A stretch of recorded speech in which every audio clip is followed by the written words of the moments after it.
Every week I'm excited. Wow. It's like, you have one week and then the next week and then the next week, like, okay, it's a lot of food. Let's start with our silent meditation. I nominate you, Lajara, to lead us. I'm kidding. Hey, Lajara. Hello, darling. Hey. I just wanted to hear her voice. I just wanted to hear her voice. Love your voice, Lajara. Thank you. So let's start with for those who are regulars or have been here before, this is our writing workshop. Our mantra is I am a writer. I am a writer. # I'm a writer. For those who are new, we always start with a silent meditation just to get started. Please unmute everyone if you don't mind, as long as there's no noise. Hey, Khalil Hernandez. Hey, Shauna Melton. Hey, Karina. Hey, Tavetta. Good Hey, evening. Evangeline. Stephen Wilson from Compton, California. The West Side is in the building. I know it's a lot of West Coast folks. Hey, Kiki. Hey, Carla. Hey, Jeannie Nakano. A lot of West Coast folks. Yes. Yes, Lajara does have a beautiful voice, a powerful voice. So we always start with a meditation. Stephen and everyone who's new today, let's just start, if you don't mind, closing your eyes and just breathing through your nose, positive energy, and push out, unmute, please, push out any toxic energy, get rid of the negativity. We do this because a lot of times we as human beings, no matter what our identities are, and people who happen to be writers often don't slow down.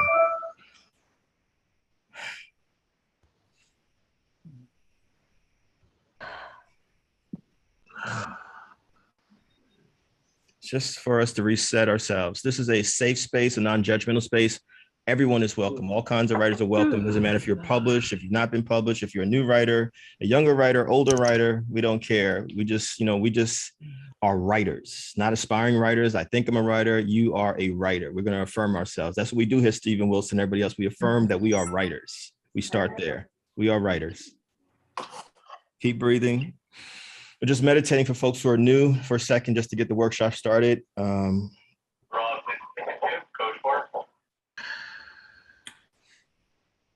hope everyone's having a good day, or we're gonna make it a good day right now. How about that?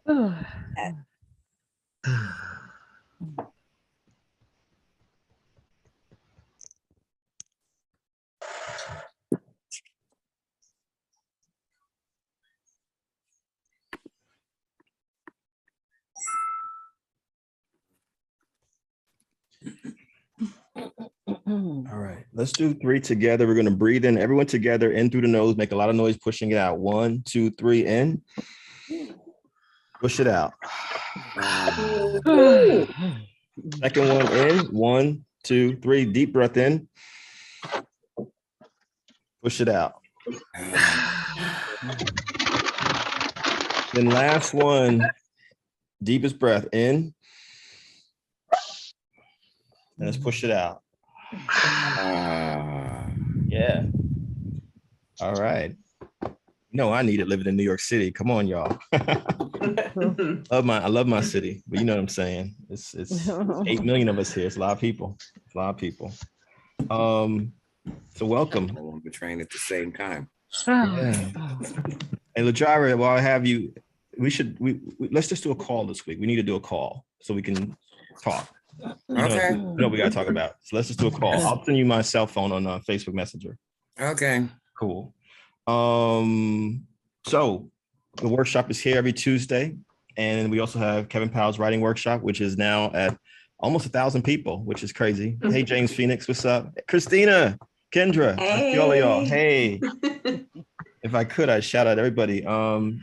But let's jump in, because Alan Light, who's our guest writer tonight, is literally running from his Sirius satellite radio show to get home so he can set up. So I want to actually talk about the workshop last week with Nobuko, which I thought was incredible. But I want to hear your thoughts. Like, what did you get from it? Those who were here, what can you share with folks about the workshop last week, and how y'all feeling about these workshops with the guest writers, a different writer every week? Oh, she was amazing. Who's speaking? Oh, I'm sorry, that's Elsie. Hey, Elsie. For some reason, my video is not working. It's okay. So you get the Aurora Borealis. Oh, wow. Hey, Twyla Baker, I see you. But hey, Janet Hildebrand. She just, I think each of us was able to somehow relate to something that she was saying in some way. It was very, very emotional for me to listen to her story. And while I don't identify with all of it, there were just, I mean, I don't know, it's kind of overwhelming, but also very encouraging. So although she talked about a lot of hard and rough things, I just left feeling very encouraged. Thank you. Elsie. And Christina, I see I'm coming to you in a second. Let me say this, folks, like it's intentional what I'm doing. I mean, a lot of these folks are writers that I know personally, for sure, just having been in the business for a long time. But, you're going to come across in this workshop guest writers who are Black, white, Latinx, Asian, Native American, Indigenous folks who identify as male, who identify as woman, who identify as nothing. You're going to encounter writers who are disabled. We're going to have a wide range of writers. I want this workshop to look like this country. Y'all feel me? And I also want this workshop to be inclusive of people we often don't hear from. For those who weren't here last week, Nobuko is a 81-year-old first-time author, Japanese American, who was actually, detained during World War II, like many Japanese Americans were. And her story was just absolutely amazing. Anyone else want to share? Christina, Taveta, I see y'all. Hands up, please. Christina, then Taveta. Yeah, I just wanted to say that she's so inspiring just because, I'm 54 and I'm like, okay, she didn't even start until she was in her 70s. So that inspired me. And her story was incredible. And I left with such a sense of thankfulness for us all being able to get together and hear what she had to say. It was just amazing. And it really kind of set my week off to a really good start. And I appreciate you so much. I appreciate all of you. Thank you, Christina. And if someone could, please put Nobuko's bio and her information about her book in the chat. So for folks who missed it last week, what we also do is encourage folks to support the writers that come through every week. Taveta, then Terry, then Lajira. Taveta, Terry, then Lajira. What resonated with me was how talked about finding her voice and also finding the will to show up. Sometimes it can be difficult to show up, but she talked about how she showed up, and that was the lesson. Like, people learned about her culture, about her son, just by them showing up. And so that was really, really powerful to me. Thank you. Terry, then Lajira, please. Well, for me, it was, again, her authenticity, how authentic she was, and how she did not shy away from sharing her shortcomings as well as her triumphs, right? She said a couple of times, well, I didn't know about this, I didn't know that. And, and then shared her challenges around the information she did not know, and inspired us to grow, to not get stuck. She did not get stuck in a rut and stay doing the same old thing. And also that thing about age, I'm 55 and I've always been writing, but I never been published. That the book we did together was the first time that, I kind of stepped out on the ledge. So yeah, she was really inspiring. And I'm going to say it again, please, we literally have writers in this group have passed through here who are as young as 10 years old and old as 80 something. We cannot get caught up in age. Your time is your time, whenever that time is. Lajira? Yeah, I agree with that. I'm 74. I'm still kicking. She said a lot of things that inspired me. But the thing that made me think about her is that she got her story out, and it's a story that needed to be told. And I keep telling friends of mine who are writing their memoirs, bios, whichever they're doing, is that your story is important, because I'm working with somebody right now who's transgender, and reading and editing their work, it just tells me how much the rest of the world needs to hear these stories. I completely agree with you, Lajira. Myself and a few other writers actually in our workshop, Janine Eder, Evangeline Lost and some other folks actually working together on this film on manhood right now. And we made it a point. We have straight males, but we also have males who are disabled, short-statured, gay males, and transgender males. And I got to tell you, those stories absolutely need to be heard. All the stories, everyone's story in this group, your story, your voice matters. You know, and I know that I've had one-on-one conversations with people, and we've had conversations in this group over the last year. It's been 1 year we've been doing this workshop, and I get it, y'all. I get it loud and clear. Look, I didn't grow up with a lot of affirmations. I can definitely tell you my self-esteem has been in the gutter many times in my entire life. Even after so-called successes, I've had terrible low self-esteem.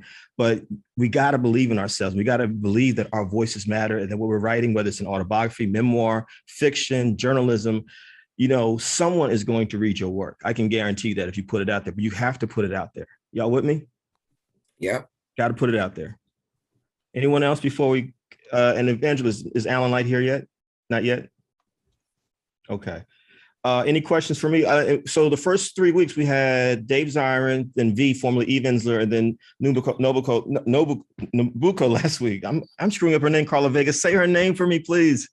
The full name. Nobuko Miyamoto. Nobuko Miyamoto. I am so sorry. Can I say it? Absolutely. Reflect on her.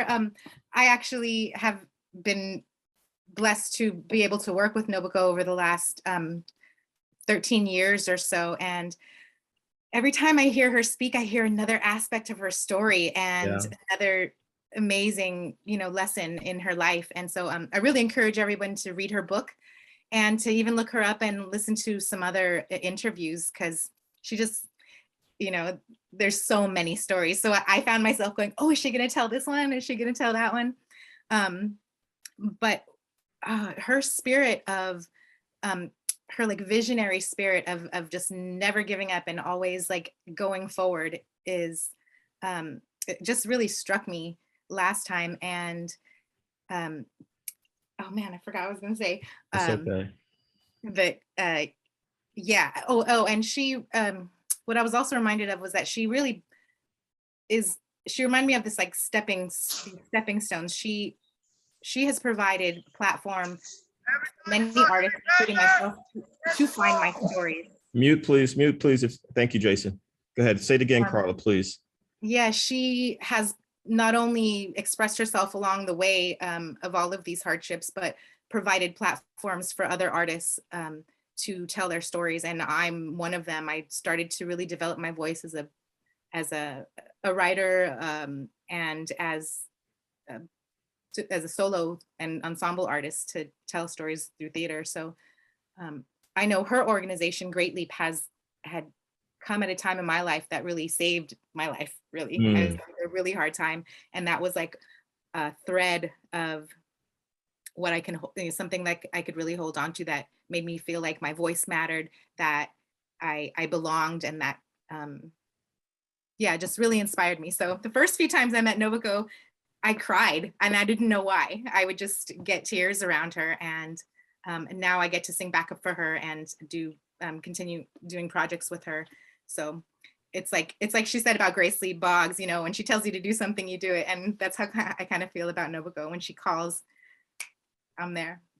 Thank you. And so it was great to hear her. And I mean, Nobuko is thanking us for having her. We were thanking her for being here, because I mean, that's an incredible energy. Hey, Shauna Melton in Connecticut, I see you. I'd like to add something. It's Dara. Yes, please. And can you talk about what we're going to be doing with the Facebook group too, since you got the mic? Sure, absolutely. So I just want to add that for me, all of October, I struggled writing. And when V was speaking, she opened up a little bit of something where I was trying to play with grief. And I've been writing about grief a lot in the last few months. Several A poem after V's presentation. Wow. And then something about Nobuko's speaking. I'm still working on a poem that came out of what she had said, but there's like, all of a sudden, there's like been this rush of writing. So just being present in the room has like floodgates of words, not even tied to that. I'm still got to go back to what I started that was specifically tied to what she said, but there's been like a gushing of words. It's like, whoa. So, okay. So sometimes it's just about being present. It's about just being present for the energy that you can get from other writers and just being open. And so I really appreciate this group. I appreciate just being present for that moment and listening to her speak about her journey. And that really impacted me. And I was like, I was literally walking through South Ferry Station and words were just coming. I was so mad because that was the poem I wanted to work on, which was the one that was inspired by something she said. And I couldn't stop and write. And I'm going, words, and I'm talking to myself out loud. Words, can you just wait until I can get on the train or just stop for a second? Because I can't just stop in the middle of the street, like in the middle of where I am and just write. Can you just give me like 5 minutes to just sit down and write? So I had to look like a crazy person walking through the train station. And by the time I sat down, they weren't like flowing the same way anymore, but I was like just trying to like stay still long enough. So I appreciate just being present. And this is always a practice in being present because we can do 15,000 things thanks to Zoom. And it's important to just be focused when we're even in a group like this and not do the 5 things that we can be doing because it's possible to do 5 things. So to the group. So we were talking about in our side conversation, because Kevin has this magic group of people who are always sort of helping him on the side. And so part of the conversation was that we wanted to write and we never have time to write. And especially since the group has sort of morphed into this presentation, we don't get as much time to write in prompts or in any way. And people always say, oh, I don't have time to write. So the answer to that, and especially if someone posted something else that was happening for National Novel Writing Month, we are, at least for the next period of time, the Fridays, we're going to do 8 p.m. to 10 p.m. Eastern time. So that still gives you 5 p.m. to 7 p.m. on the West Coast. Can't keep my coast straight in my head anymore, sorry. To still possibly participate. But we're going to just have a Facebook room open.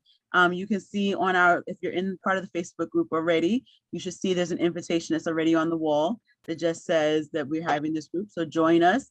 It's going to primarily be silent, but if you need a prompt, I'm always keeping track of what is being said in our chats in this space now to see if there's something that we can write about. So I'll bring a couple of those that come up for me during it. If you don't have something to write about, for about 90 minutes, it's just silent. We would like to see your face, but we'll be silently writing. Or if you have a project you need to work on generally, this is 90 minutes to work on whatever you need to work on. And then for like the last 30 minutes, we'll share what you did during that time, what you worked on. It sort of helps give us some bit of accountability so that we didn't just sit there and do nothing during that time.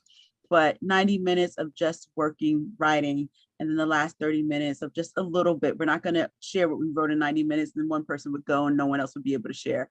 But we will share just a few minutes of what we actually worked on during that time. And we'll be doing that for the next couple of Fridays. So we see one in the chat already. And it's because I think it was, who was it? Oh my gosh, now my brain is not bringing up who it was. But one of our wonderful group members. Glory V. Ortiz. Glory V. Yes, Ortiz. thank you. Yeah, just the one that posted it. Name. I don't know why my brain blank.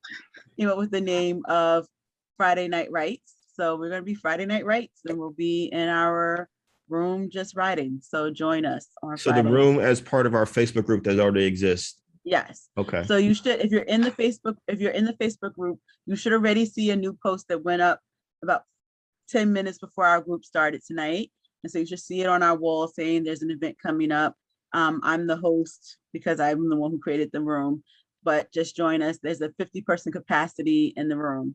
So just only 50? Yeah. Okay. Yeah, it's only 50, but people like to do other things during that time. So we'll see if it's too much. If it's too much, then we'll jump to Zoom. I do also have my own Zoom that we can jump into if it gets too crowded. Okay. And so we'll go to the Facebook room. Let's see each other so that we can see each other, but we'll be quiet and work together. So essentially we'll shut up, we'll write, and then we'll share at the end. So thank you so much. I'm excited about that. I'm going to jump in there a couple of Fridays myself because I have been stuck with trying to finish some poems myself. So thank you for this. And Glory V. Ortiz, thank you for even posting it about the group that you're a part of. That helped to prompt this idea. So thank you so much. Absolutely. I knocked out 1,000 words with them last night. Oh, wow. Wow. Wow. That's great. Anyone else some thoughts while we're waiting for our guest writer? Again, Alan Light's our guest, and he is just moving from his radio show to this forum. He's just getting home as quickly as possible. But any other thoughts about the first week? How y'all feeling about this format? of guests, a different writer every week to talk with us. Yeah, it's awesome, man. It's awesome. I really love it. Is that Brian Shaw? Hey, Brian. No, this is Will. Oh, this is Will. I'm sorry. I'm so sorry. No, it's all right. What's up, man? Hey, Will. I just want to say, man, that I appreciate the theme of these workshops. You know what I'm saying? You know, just every voice matters. And I think that that's real important because not only as writers do we have some hesitation about that sometimes, but I think that society is as a whole, and people that don't have the ability to express themselves or don't know they have the ability to express themselves through writing, you know, to keep all these emotions and all these feelings bottled up inside. You can see it when you're walking around, especially you in New York City. You can see a lot of tension is being held in people, and forums like this just help to, you know, allow people to express themselves. And I think that's real important, man.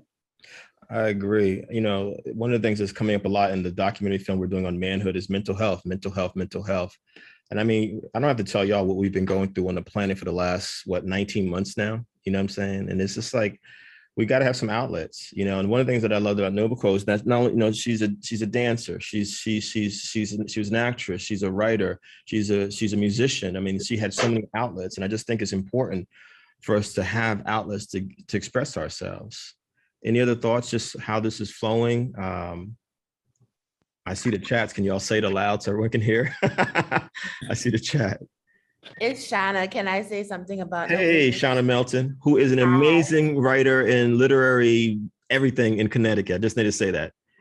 Thank you. I appreciate you so much. But one of the things that I realized in listening to her, and especially when you mentioned her age, was that, you know, over time, it's like you can harden from things that happen to you. But she almost felt like if you press into her, like you would feel love back. And she's been through like internment camps and issues with race and culture and, you know, within and outside of her family. There's so many things that she mentioned that could have made her hard. And a lot of people, you know, take their stories with them when they've been through things that are really, really traumatic. Yeah. And so I thought it was really interesting and powerful that she did take time to live. We spend so much time saying we have to write, we have to do this today, we have to do this today. But sometimes you need to like live and collect your stories and then sit down and write. Wow. And say what needs to be said too. And I thought that, you know, she had so many stories. I had a friend who was 99. And she had been doing art her whole life, but considered it work because men got paid more than she did. Wow. And when she started doing art on her own terms, she was 94. So she spent her whole life doing art and didn't consider herself an artist until in her 90s. And I don't know, it's something about the value of people based on culture and gender that really impacts the way they see the value in their stories. So I feel like no matter when it happened, it's awesome that she understood and became vulnerable to the value of her her story and her music and her dance. Wow. Well said. Wow. Yeah. Yeah. And I think, you know, for me too, you know, as I said, it's like, if we're honest about it, any of us who happen to live in this country, you know, what did we really learn about Black folks, Puerto Rican folks, Mexican folks, Jewish folks, Italian folks, Irish folks, Japanese folks, Chinese folks, indigenous folks? Like many of us, unless we had a parent or parents or teachers who hipped us to things, we didn't really learn a lot. And so these experiences are very rich because we're also encouraging folks to read these different types of writers, you know what I'm saying? Because you're going to be getting nuances of our whole history just from studying these different types of folks. And I'm going to say it again. Toni Morrison wrote her first novel, 40 years old. Frank McCourt, Irish-American writer, teacher for years in New York City, didn't write Angela's Ashes until he was in his 60s, y'all. Bill Holmes, I see you. And then we got Alan. Is Alan here? I'm here. Hey, brother. Hey, brother. Give us 1 second. Welcome. Yeah. So excited to see you. Bill, you'll be the last hand before I introduce Alan. Okay, I'll make it real quick, but yes, sir. Good to see you, Bill. Thank you, Nobuko. I just really liked just hearing her tale, and you hit it on the head. I've learned something from everybody. And it's just like, we all have stories to tell. Yeah. And I think what she said last week was really stuck out to me, is I didn't realize I was missing my own song. As far as that, because sometimes we go through things and it affects our mental health. And I'm glad you brought that up. And it can take us away from doing what we need to do. And even today, I took a mental health day from work and just like had to live a little, like Shauna just mentioned, and just like get out there in life, and then was able to relax and started writing and doing what I need to do to be creative and tell, get that out from me. Thank you, Bill, for sharing that. Well, I'm just really thrilled. I'm so glad that we're doing this. Alan Light, my brother and friend, this workshop started, a year ago, September of 2020, in the midst of COVID. A lot of folks were reaching out who were writers or wanted to write, were asking for advice. I thought, Alan, we were going to have maybe 10, 20 people in these workshops. There's been 100, 200 people in a lot of the workshops, and we have 1,000 people in the Facebook group. It's really grown into something beautiful. We even put out a book in December of last year, an anthology of reflections about the year 2020, because we know between Trump and COVID and everything else that happened, people had a lot to say. It's amazing seeing these communities grow.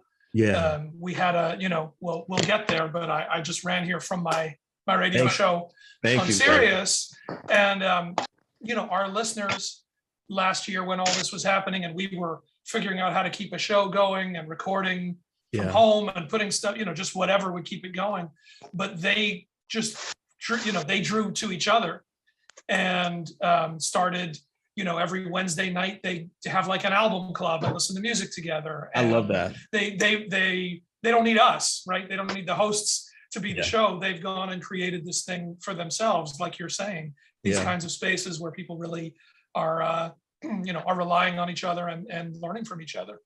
Wow. Well, Alan, I'm going to embarrass you for a second, because we've known each other. It's like, y'all, there's a whole wave of us who are Generation Xers, who were 20-something writers in the 1990s who came up together. And, I don't even know when I first met you, Alan, but I was reading you. And I used to write for Rolling Stone magazine, do reviews for Rolling Stone, where Alan was on staff. My editor was Anthony DeCurtis, who both Alan and I came up with, one of our great editors of cultural writings. And man, did I learn a lot about writing about culture, writing for Rolling Stone. And then, Alan and I both had the opportunity to move over to Vibe magazine that was started by Quincy Jones and Time Inc.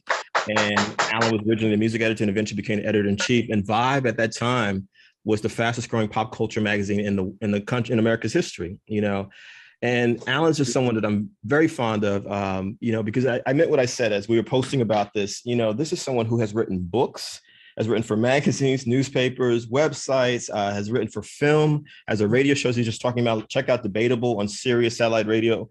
The accolades couldn't be enough, but at the same time, part of the reason I wanted you to do this interview with me, Alan, is because Alan also gave me one of the best interviews that I've gotten for my Tupac Shakur biography that will finally be out in 2 years, in 2023. And it was just an amazing interview because I got to learn a lot of stuff I didn't even know about his journey into writing and into writing about music and pop culture in general. So I just let's just give a warm welcome to Alan Light and just thank you for your time and for literally going from your radio show to this with us tonight. Thank you so much. So happy to be here. Thanks for accommodating my crazy schedule. Wow.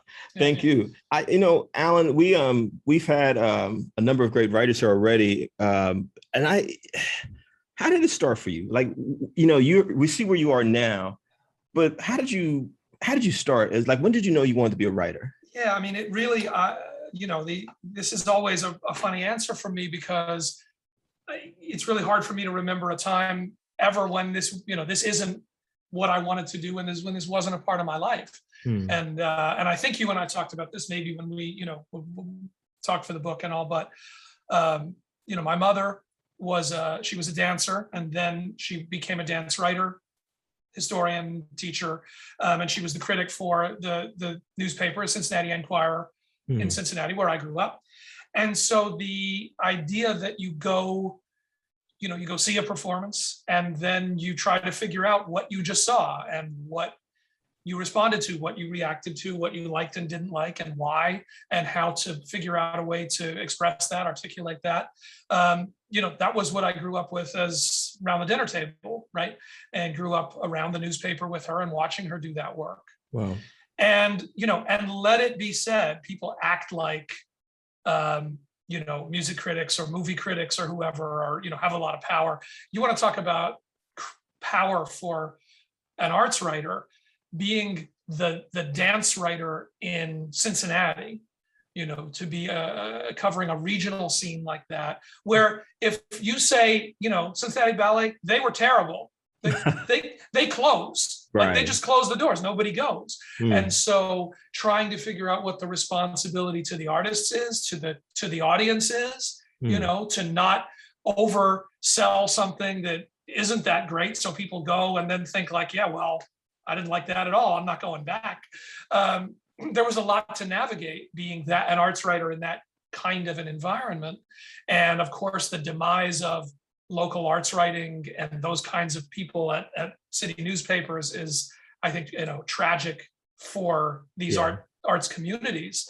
But that was all the stuff in dialogue in my family, when I was growing up. And for whatever reason, and you understand this, music was the thing that, the thing that I believed in, the thing that, connected with me the most, meant the most to me, that I wanted to understand, wanted to get close to, wanted to try to figure out. And so, from a young age, whether that was doing book reports in grade school or writing for the high school paper, the college paper, whatever, that was just, part of my life from a very, very young age. I have two questions, Alan. Like, what was the music that captured you when you were young? Like, say, preteen, and then who did you read that you really loved? Who did you fall in love with, no matter what genre of writing? Like what writers? Yeah, those are great questions. Listening to my mom's Beatles records. Yeah. First and foremost, my dad was a big jazz guy, so we listened to a lot of Miles Davis and Modern Jazz Quartet and John Coltrane and stuff like that in the house a lot. And it was, 70s pop radio. So that meant it was Stevie Wonder and it was Elton John. And it meant, and it was great, because as much as there was all the, the crappy pop music in the 70s, there was also that incredible sort of top 40 melting pot of pop music and rock and R&B, all getting that exposure through your little AM transistor, all day long. And so hearing, all of that stuff around me all the time, meant being exposed to a lot of different things. For music writers, the person that I always point to, and this is obviously not when I was quite that young, but because my mom was, in this world, we got the New York Times delivered at home, and we got the Village Voice delivered at home. And so the person, for me, there was a writer named Robert Palmer. Yeah. Not the rock star Robert Palmer, who sang Addicted to Love, but the writer Robert Palmer, who was the New York Times kind of chief pop writer at the time, who had this incredible breadth, who wrote a lot about jazz, but about early hip hop, but about African music, but about blues, a huge scholar of the blues, wrote a book called Deep Blues that's a landmark in that world. And he wrote with such clarity, never flashy, never like showing off, but really taking you inside what this stuff sounded like and where it came from. And that was, he was the guy who really was the model for me of, you can write about, and you can write about and be interested in lots of different kinds of music, but you can express that in a way that doesn't feel like I have to know everything about it already to read about it. And those really set some, some standards that stay with me, always. When did you first say, like, how young were you when you like, I'm a writer? When did it hit you? Or did you say it? I think I said it pretty young. I think, when I was in high school, certainly I was thinking of myself that way. When I went to college and I went to Yale and, sort of went in assuming, I want to be a writer, so I'm going to be an English major, like just sort of figuring that's what you do, and was very fortunate that I kind of stumbled into the American Studies department at Yale, and really sort of learned about, the idea of writing as cultural study, and cultural history, and looking at, cultural expression as a way to tell the story of a country or a people or a time or whatever it was. And shifted that to my focus and actually made an American popular music concentration. Within the American Studies major, you set a concentration. Most people, American history or American literature, that's kind of there to do, but you could also kind of carve out if you could figure it out. And they were very, very supportive of me figuring out, okay, what do I need to do to make that, find the credits to make that work. I wrote my thesis about License to Ill. That, Beastie Boys. that story. Yeah. I was in that album came out my senior year, right at the beginning of my senior year, and really looking at the Beastie Boys and thinking that could be me and two of my idiot friends so easily if we just kind of went for it. Obviously, they listen to the same stuff we do. They watch the same TV shows. They make the same jokes. And watching that phenomenon happen was, fascinating in real time. That the first hip hop album to go number one on the charts, was by these three white guys. Okay, what's going on? What's this about? Right. But they're on tour with Public Enemy opening for them. But they're, making this stuff that's this incredible, it wasn't even sampling. It was actual manual tape collages that Rick Rubin was doing. And so there was all this stuff that felt so, so weird and interesting that was my thesis, and that the department was really supportive of, like, okay, if you think you got, whatever it was, 90 pages of stuff to say about it, then, go for it. Let's work on it. 90 pages. Something like that. Yeah, it was a full year project. And by then I was off, I had interned at Rolling Stone and was kind of off to the races, from there. Did you, was the word critic or cultural critic a part of your vocabulary as a teenager or in college years? Critic, certainly. I mean, my mother, would have talked about herself as a dance critic. Right. And so that idea of criticism, certainly. I think cultural critic, probably not then so much. And I don't know if that's just where, where our vocabulary was at the time, but certainly that was what the, without having the term for it, maybe what the American Studies training focus was really about, kind of figuring out how to develop that, the connect the dots of thinking about cultural criticism sort of, above and beyond what arts criticism was to that point. Yeah. And I want to stress to folks, please look up the writer Robert Palmer that Alan referenced. I want to go back for a second, Alan, because you had this, it's really a great story, because you had your mother there as an example. Yeah. And you said your father was sharing all this incredible music, diverse music. And then you came up in a certain time. You're right. A lot of us who are of that generation listen to a wide range of music. What were some of the writers that you read that were not in that world of criticism, like a Robert Palmer? Like, was there certain fiction writers or poets that you loved as a teenager, in college, anything that kind of led to the writer that you became? It's a great question. I don't think about the non-music writers so much anymore. But I read a lot of stuff. I mean, I think like probably a lot of high school into college kids at the time, I remember reading, a lot of Kurt Vonnegut and reading, I'm reading Catch 22 and a lot of that sort of satirical, commentary fiction, like those kinds of writers, responding to them a lot.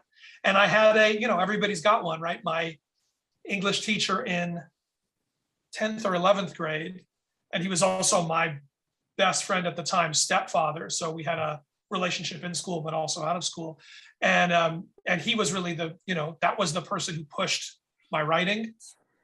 That was the person I can credit so much with making me, draft and redraft and edit and hone and finesse and, all of that stuff, and read much more critically and much more focused. And, Dick Davidson, he, again, I know any of us who do this probably have somebody like that. That was the guy for me, and it was the right time, right? Wow.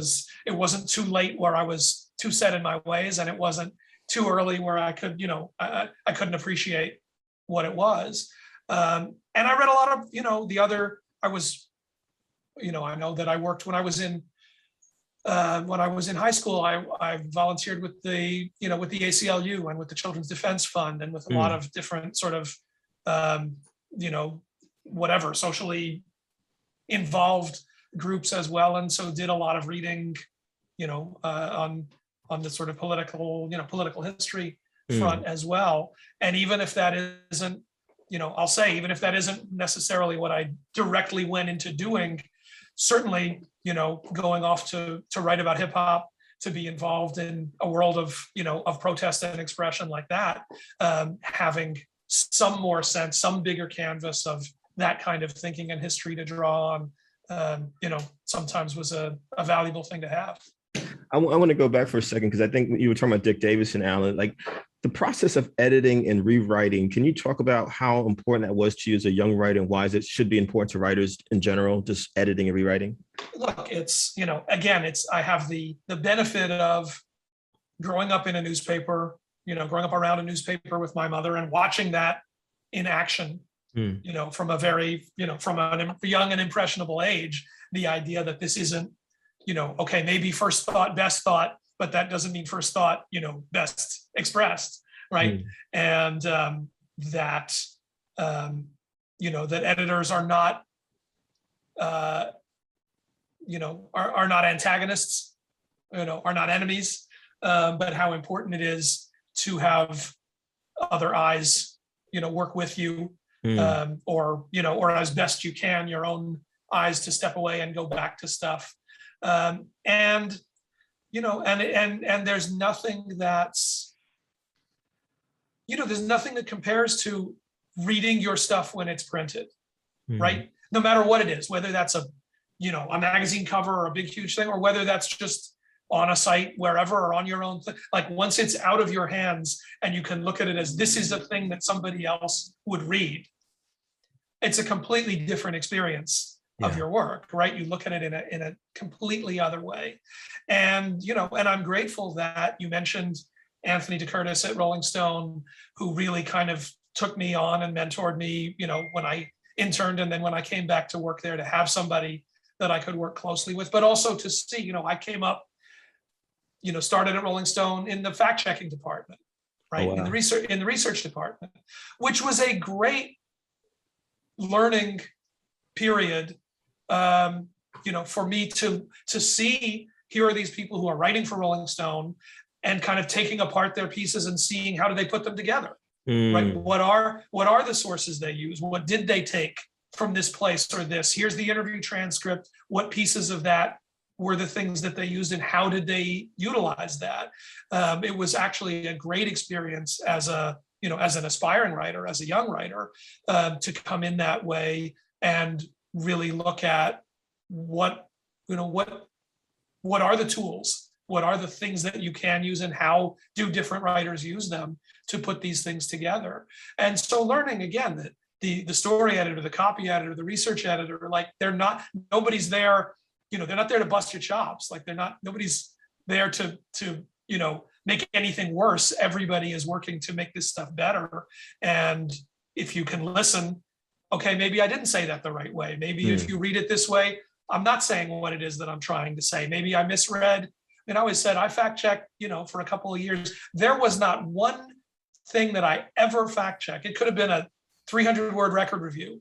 There was not one thing that I ever fact checked where there wasn't something that needed to be fixed, where there wasn't one name that wasn't spelled right, or one quote that was like just a little bit off, or what, no matter what it was, we're not perfect creators.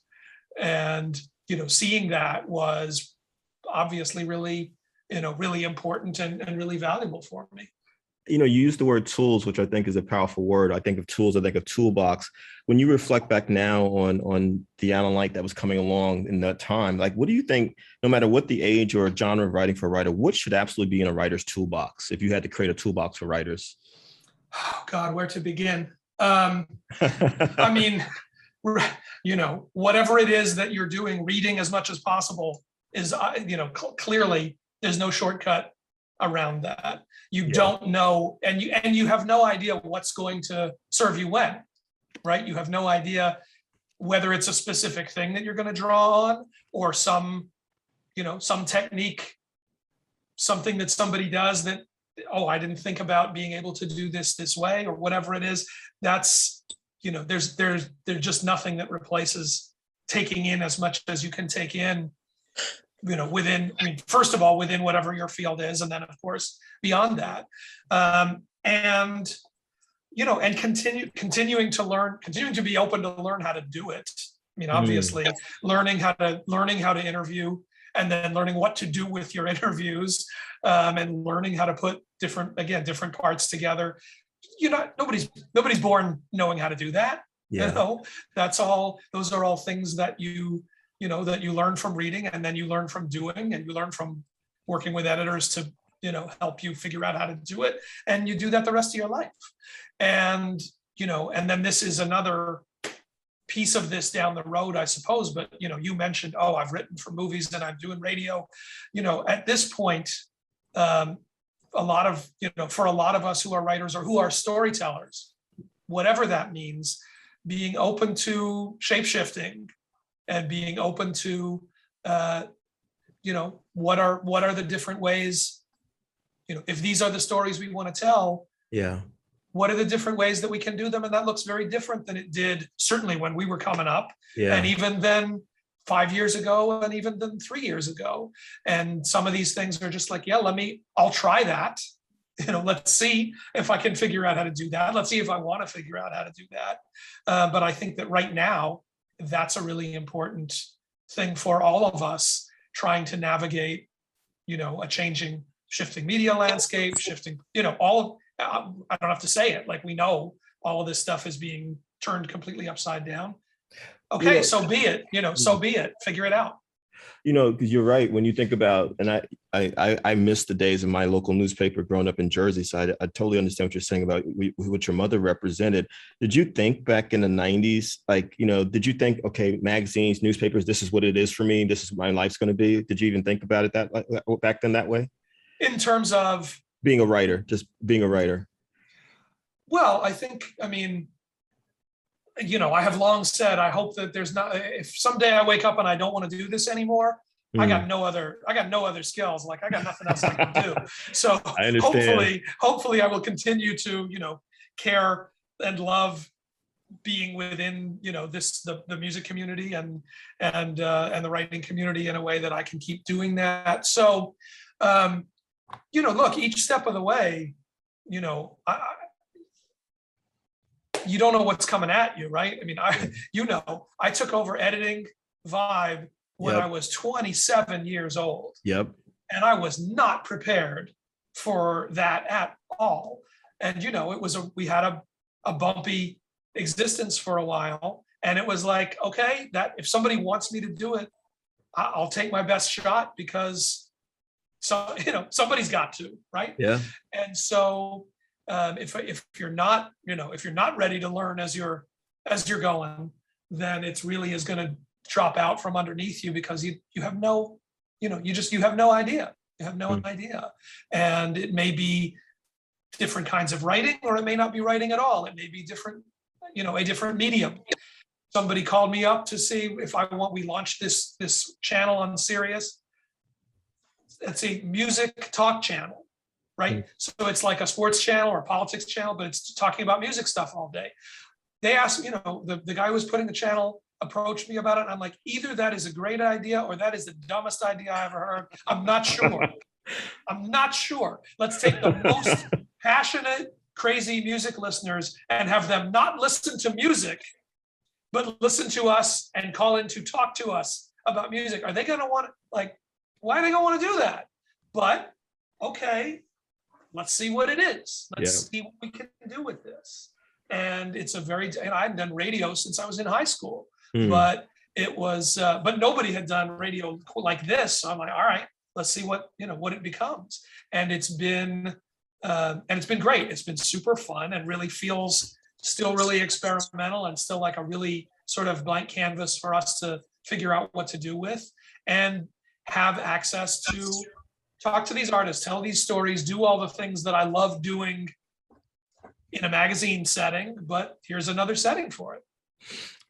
I want to come back to that in a second, because I think this is an important conversation about the different platforms for writers as storytellers, as you put it. But what would you say you learned over the years about being a writer, and what did you learn about being an editor? Since you've one of the folks that I know who's done both, and both very well. They're, I mean, I'd say they're very different skills. They are obviously, you know, we all use editing skills as writers in, you know, in some way, but they are different things to do. There is certainly, you know, there should be much more freedom in certain ways about writing. You want to write with some sense of, I mean, first of all, I got a deadline to hit and I got a word count to kind of sort of be close to hit. And there are some restrictions on what I'm doing, but keeping those in mind and keeping the, you know, the voice and the appropriate approach for whoever I'm working for, then let me write what I feel like I want to write. Let me write what I feel like I need to do. Fewer limitations at that stage of the game, right? Whereas with an editor, whereas being an editor, it's then about, okay, now what's the best version of that we can make that's going to fit in wherever it is that we're going. I mean, you know, I would have these, Vibe was obviously an incredible learning experience, exciting, maddening, you know, all of those things, because as you know, it was the balance of, we wanted young writers and new writers and writers who were plugged into the clubs and the newest music and who could see down the field and know where things were going because they were plugged in like that. We needed that energy and we needed that kind of, you know, immediacy. And at the same time, trying to do it, creating the more professional, you know, it's going to be fact checked. It's going to be copy edited. We have these deadlines to hit. We're initially coming through the Time Inc. system. That's right. And we want to bring the strengths of both of those things together, right? We want to bring, you know, all of everything that was most exciting and vital and real about writing about hip hop and urban culture. And we want to do it in a way that nobody has done, where it's researched and presented and it's accurate and it reads well. And, you know, it can go places that other writing about this stuff can't go. That was a lot to try to, you know, as you know, like trying to get writers to understand, you know, one of my favorite lines ever that I do quote all the time, I think it's in Tina Fey's book. And she says, when she was starting at Saturday Night Live, you know, it was Saturday night, they were working on Weekend Update and she was panicked and it wasn't done. And she went to Lorne Michaels and she's like, Lorne, we can't do an update. Like, I don't have update. It's not ready. We can't do it. We're going to have to not, you know, do something else this week. And Lorne Michaels said, Tina, show doesn't go on because it's ready. The show go on because it's 11:30 Saturday night. That I quote all the time because that's the thing for writers who are like, but I need more time. It's got to be, you know, I'm going to give you 18,000 words. I'm like, the best cover story for a magazine isn't a cover story that's going to run sometime it's at that moment. What's the strongest thing that we can bring? Who's the person most people want to read about? What's the best way we can tell that story? And this is when it needs to go. So that, you know, that discipline, you know, is a different muscle to work than the pure writer muscle. And obviously, if you're writing fiction, it's a different game than if you're a journalist. If you're writing, you know, a screenplay, it's a different thing than if you're a news reporter. But that, you know, keeping those things in balance, keeping those things in harmony, that's what I loved about you know, what a magazine could be, or what, you know, now even what a radio channel can be, or whatever it is how to figure out all of those strengths so that everybody is pushing everybody in the right way. I know you're a modest fellow, but I want you to run down a list of people that you've interviewed in your life that you've done big stories on. some folks that people would be familiar with? They would be familiar with plenty of them. Yeah. In no particular order. No, I've written, I've worked with everybody from how do we do it? Prince to Eminem to Taylor Swift to Johnny Cash to U2 to Beyonce to the Rolling Stones to Public Enemy, Rakim, like the guys that I grew up writing about. Lots of different, in lots of different directions. How did those experiences, you throw out a Beyonce, a Taylor Swift, a Prince, Johnny Cash, how did those experiences grow you as a writer and grow you as a person? Just those kind of experiences writing about those people. Yeah, each one in such different ways, right? And and look, there's a challenge writing about those sorts of people. It's obviously exciting and it's thrilling, and but these are people who have had a lot of stuff written about them. Yeah. And so oftentimes the hard thing to think about first is, well, what's left to, like, what am I going to bring? What am I bringing to this? What is it that I have to say? And sometimes that's just, here's a new project. They haven't really talked about that. So, okay, we can talk about that because people haven't heard that a lot.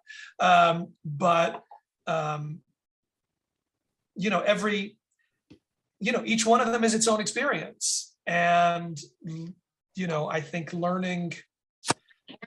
think in any of those, learning to, what I do like to tell people is, do all the research in the world, know what it is that you're going in trying to talk about, know what it is that you need to cover, but do not overscript what you're going to talk about. Know where you're going to start and know the things that obviously have to get done while you're there. But if you're just reading off a sheet of questions, you are not listening to what they actually want to talk about. That's right. Right? What they think is interesting, or what they, that so much of it is pay attention and listen if there's something that they say that's surprising or that's different or that takes you to some other place that isn't just, these are the 12 questions that I would write down on a piece of paper and rattle off when I'm sitting with, such and such person. And those circumstances can be so different. I mean, some of those that I mentioned were, you got 45 minutes in a conference room. And some of those were, you're going on the road with them for 5 days.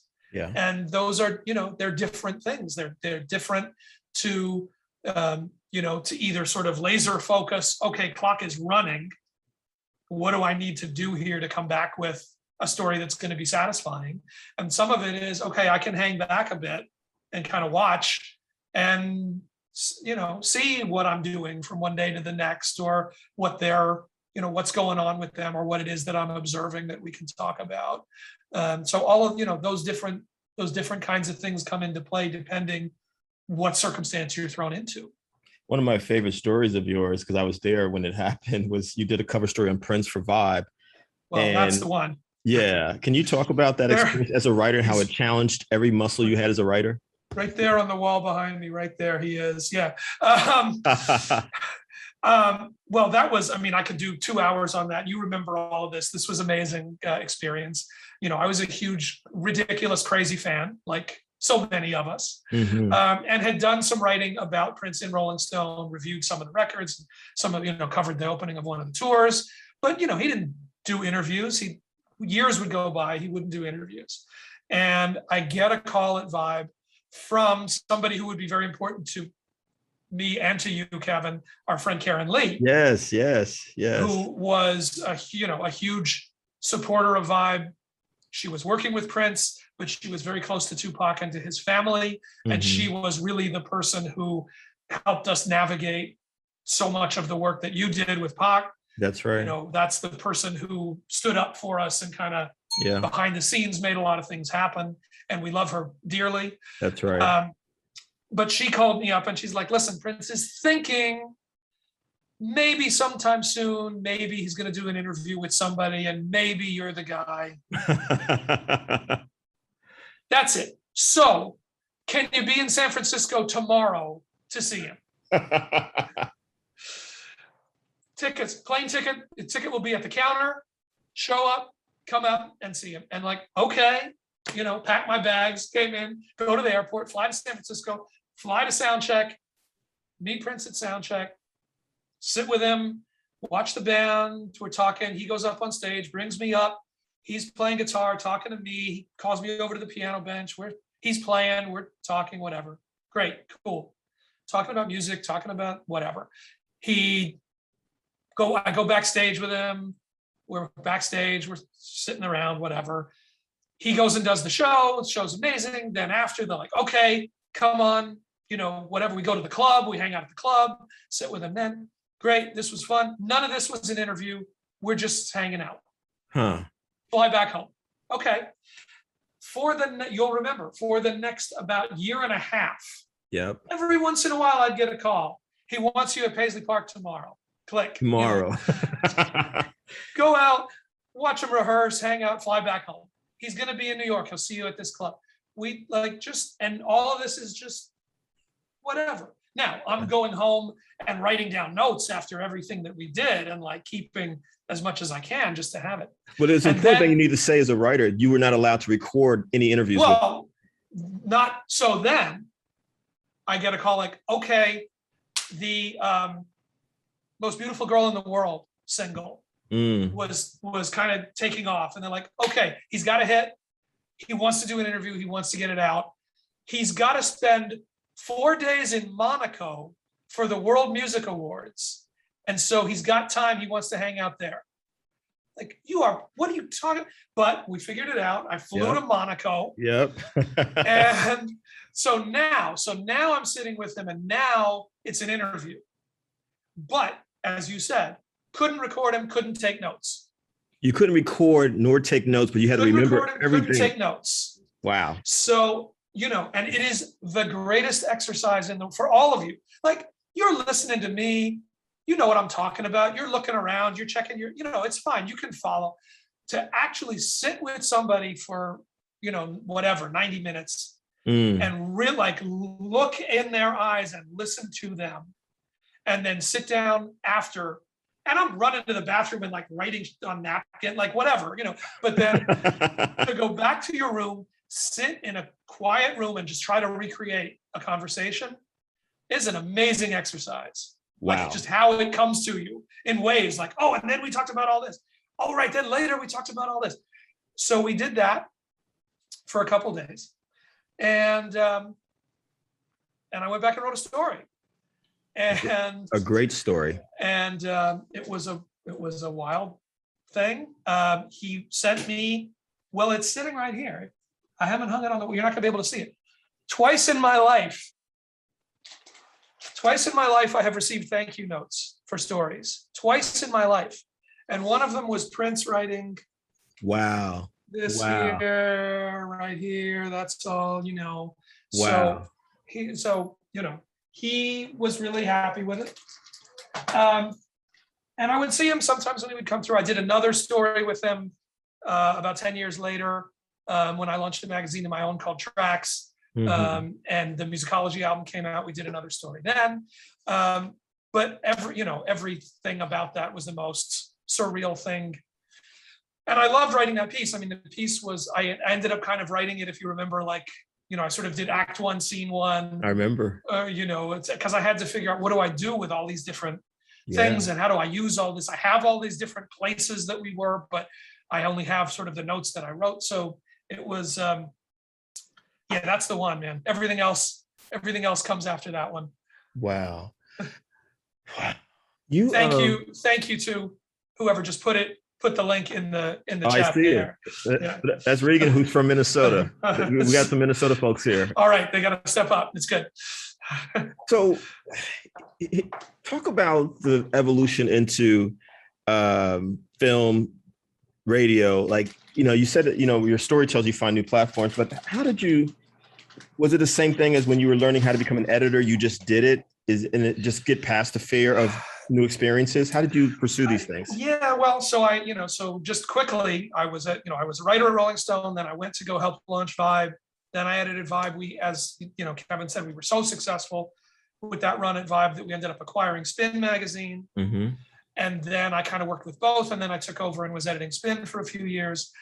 Then I left Spin along with our publisher, our dear friend John Rollins, to go launch a magazine that we put from zero, wrote the business plan, raised the money, published for a couple of years, and then that money went away, and we had to shut that down.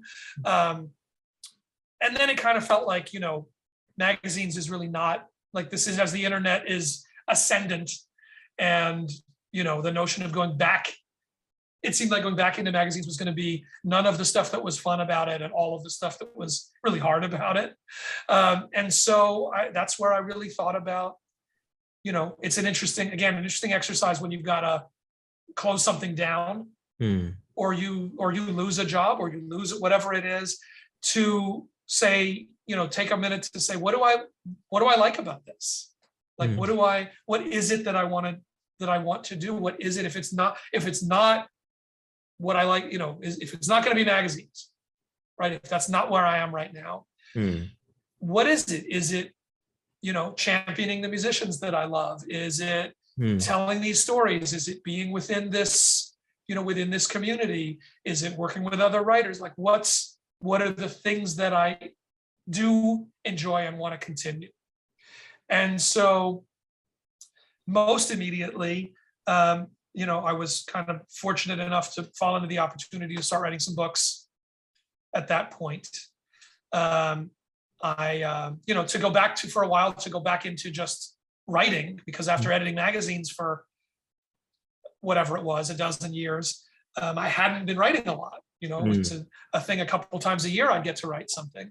And so, going back to people that I knew at the New York Times or at different magazines or, at Vibe and Spin, and say, I would love to just do that for a while. And then, out of that came the chance to write some books. I'd edited some books when I was at Vibe. At work, we did an anthology of all our Tupac stuff that was a big New York Times bestseller, big success. I worked on a Vibe history of hip hop anthology that I edited and put together with 55 writers or something, which was a great thing to do, and fell into taking a shot at writing some books, and kind of accrued whatever lessons seemed like they applied, and and took a stab at what it was to do that. But again, this is the shape-shifting idea, right? If there are opportunities that are out there, you figure out if it feels like, I'm interested enough. I know that it's going to be time. I know that I'm going to have to develop some new muscles, learn some new things. But okay, in the end, it's about telling stories. I know how to do that. I know again how to be able to draw and research, put things together, do interviews. Let's figure out how to do it this way. And so I don't even remember how I got connected with the production for this HBO documentary about Elvis, that I ended up being the writer on this 2-part film called The Searcher. That we great did. documentary, by the way. Great documentary. Thank you. I'm really proud of that one. It was, again, what do you do? Like, what can you bring to a story like, telling the Elvis Presley story? And what really seemed like the opportunity in general was, I think if you're, under a certain age, especially, everybody knows the name. Nobody really knows any, it's only Elvis impersonators, weddings, Las Vegas wedding chapels, right? Like, peanut butter banana sandwiches, like that's it. There's no sense of what was actually important about this guy. Like, how did it change the world? And so we really decided to try to focus on, how to do that for another generation, for, bringing people into this story who, again, don't really have a relationship with Elvis. So I'm like, okay, and I'm sure there's a lot of stuff that it either took me too long to figure out how to do, or that I didn't figure out how to do. But I also learned a lot of things from doing that, will be able to draw on for, the next time that it's something like that. Let's stay with this for a second, Alan. What is it like to write for a documentary, for a film? What is that like? You know what the best, actually the best experience for doing that was working on oral histories, right, in print, because oral histories, which I love when they're done well, they're deceptively hard to do, but when they're done well, and I did a big oral history cover story for Spin about the Beastie Boys, and I did an oral history piece for that magazine Blender that went away after a while, but about Biggie's early day, basically Biggie's days in Brooklyn. And working on those kinds of stories where it's not about, your writer, it's really about your editing. That's really about an editing muscle, because that's really about finding as many people to do as many interviews, have them tell the story, and then you're cutting and pasting. This one tells this story. This one tells this story. Okay, who do we need to say something that gets you from this story to this story? What am I missing? That's right. If they're good, you don't see this, when they're weak, there are not enough interviews and a lot of writing that's like doing the connecting for you. When they're really good, it takes you through the story, through these voices, and you never see the writer. And having worked on some of those, that was what really felt like it prepared me to work on putting a documentary together, because a lot of that was, okay, we've got this person saying this, so we need to find somebody who can take us through this part. Or let's remember, when we're talking to this person, we got to make sure we cover this other thing, because we're going to have to plug it in over here. And what was the most seamless way to have all of these other people, walk us through? So it almost wasn't a writing job at all to do that. It was something, very different, but something that felt like a kind of magazine work that I had done, again, both writing and editing those kinds of projects. What do you say to a writer who, and I get this a lot, I'm sure you get this a lot as well, Alan, who's read, Spin, Vibe, Rolling Stone, the places that we came up in and read some of us even, but this is a totally different world now. It's kind of like someone trying to get into the music industry now as an artist, which is different than it was 20 years ago. What advice would you give to a journalist now that's trying to navigate this world? Well, I think, here's the big advantage that people have now compared to when we were coming up. Because when we were coming up, the issue was, the issue was access. The issue was getting through the gatekeepers and being able to find a place that would publish what you were doing. Yes. That was the hardest part. Like, that was, what would you, what could you build? What could you start to get the ball rolling? What could you get that first opportunity, that small opportunity that would lead to a bigger, whatever it was. And of course, now that's not the issue at all, right? Anybody can put anything up for anybody to read at any time. Now, of course, there are layers to that. That's one thing. If you're just putting it up on your blog, that's something else. If it's, through. So, in the end, it still always comes down to, you just try and write as much as you can wherever you can.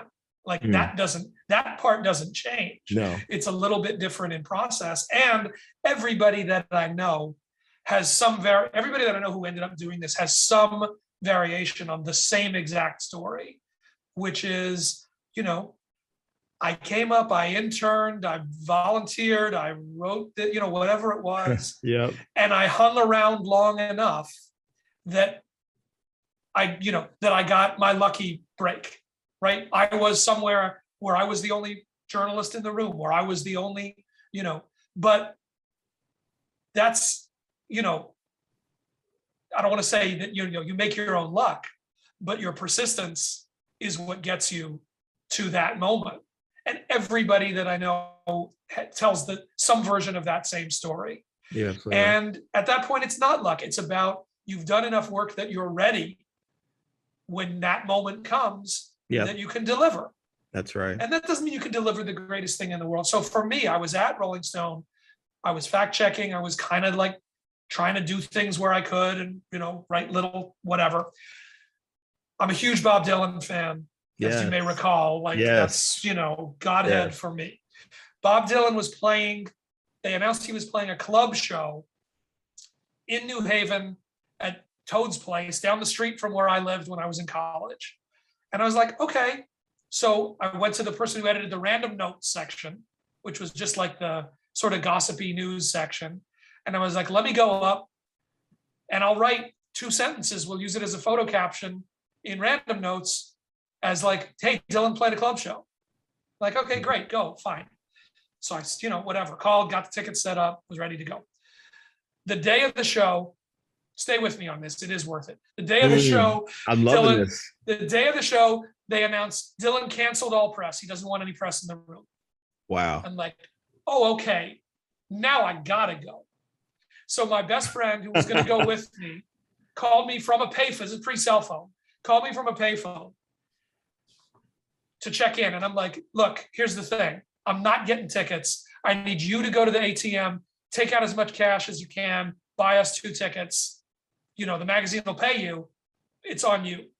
So he's working the sidewalk up there and, buys 2 tickets. We go up. He gets in. They stop me and they're like, no, that's a bogus. That's a counterfeit ticket. Oh, wow. Stop me. So I go to the pizza place next door to the club where I used to go when I was in college. And I'm sitting there and I see somebody from the club walk by and I call them over and I'm like, okay, here's the thing. I'm here from Rolling Stone. Here's my card. Here's my building pass. Like, I'm legit. Here's the stuff. If you get me in the door, it'll be in the magazine. If you don't, it won't. It's like, oh, I don't know. Like, I'll be sitting here eating a slice. Like, I got no place else to go. So like 10 minutes later, he walks by, drops 2 tickets on my plate, doesn't look me in the eye and keeps going. Wow. Now I go around. Now I got to get my photographer in. Huh. People may know Kevin Mazur. He's like the top call concert photographer, but he was just starting out then too. So he was going to shoot this show. We're like, how's Kevin? He's like, I got it all set. I'll get my camera in. He had his camera. He had it boxed up like a birthday present with a ribbon and the whole thing. We come in, they let me in, they stop him. They're like, he's like, no, I don't want to leave this in my car. Somebody's going to steal it. And they're like, no, we can't let you in with that. Kevin goes back to his car, takes the box apart, does the thing, takes his camera apart, puts his lens in his pants and his, whatever. Comes back. They stop him at the door. They're like, dude, we didn't think you were coming back. We thought you were trying to sneak a camera in here. Didn't search him, walks in the door. Wow. So Bob Dylan proceeds to play a 4-hour show that was obviously like a rehearsal for a South American tour he was going to go. He was taking requests. He was playing covers. He played Dancing in the Dark. He played the Springsteen song. He didn't know it. He kept singing the same verse over and over because he didn't know the song, but he wanted to play it. That's funny. So he's playing and I'm taking note, and like, this is a once in a life, like crazy show. And Kevin's shooting and he's handing me rolls of film and I'm sticking them in my socks. And finally they catch him and throw him out, but I've got 4 rolls of film. We go back to Rolling Stone, the next day. We tell it, and they're like, that's not a random note. Like, you're the only journalist there. Like, that's a big story. And so it was the opener for the music news section. And it got like a cover line, Dylan secret show.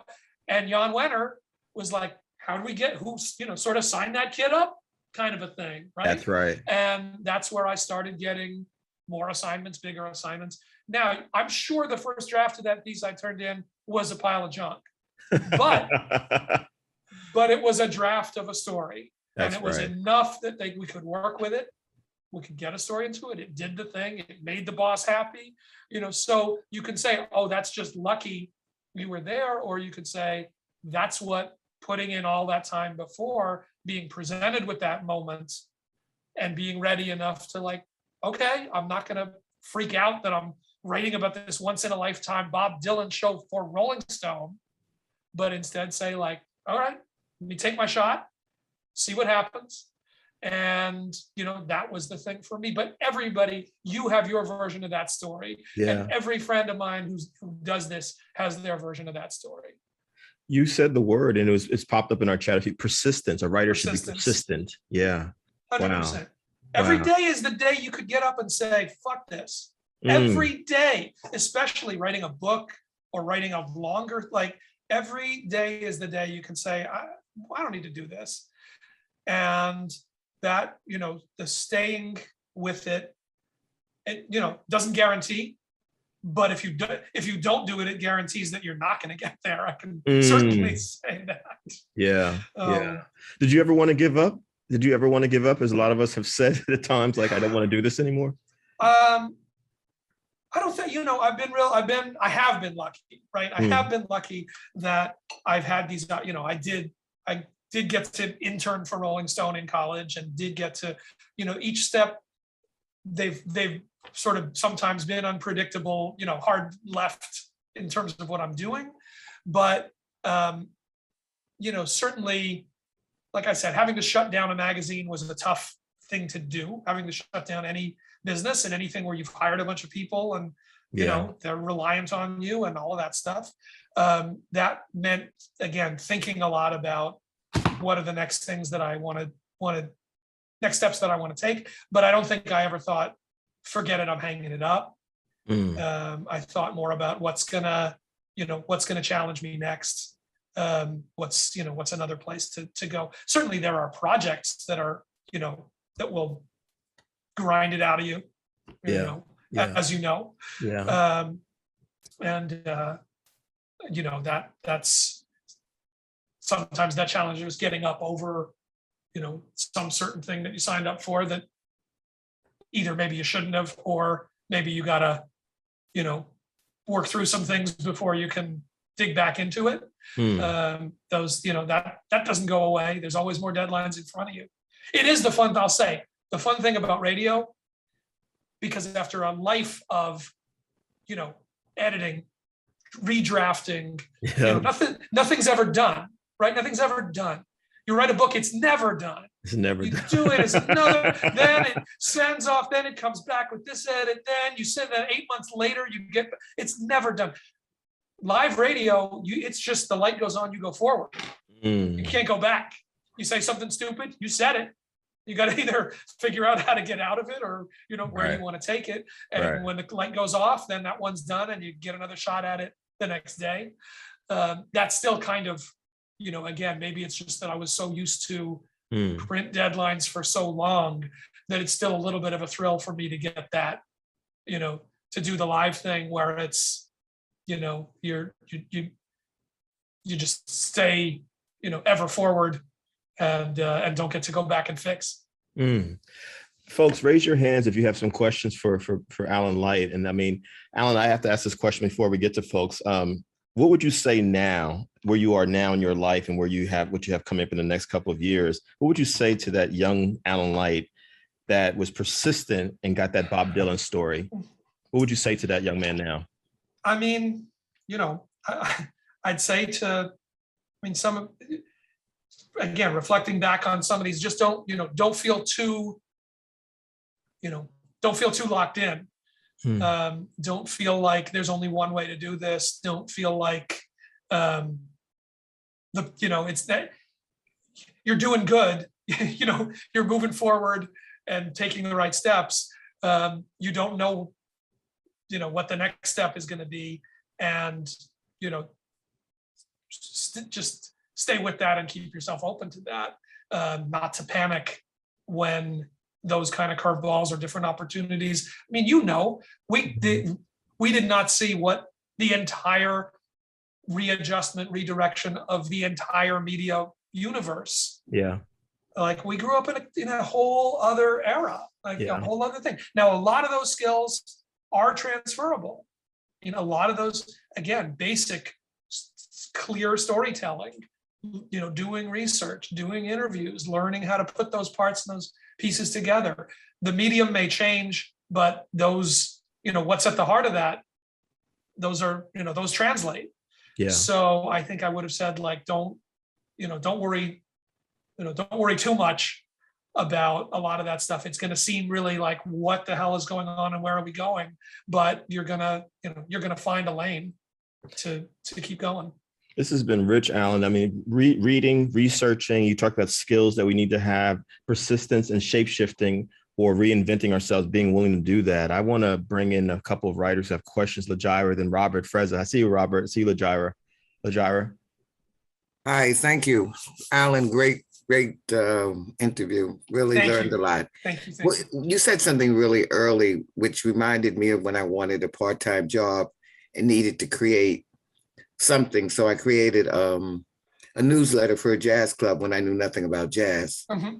And it was fun because what I ended up doing, learning a lot about jazz by asking people what the song was. And by the time I finished doing the newsletter 6 years later, it was no longer about the song, right, but the emotions that were evoked by the song.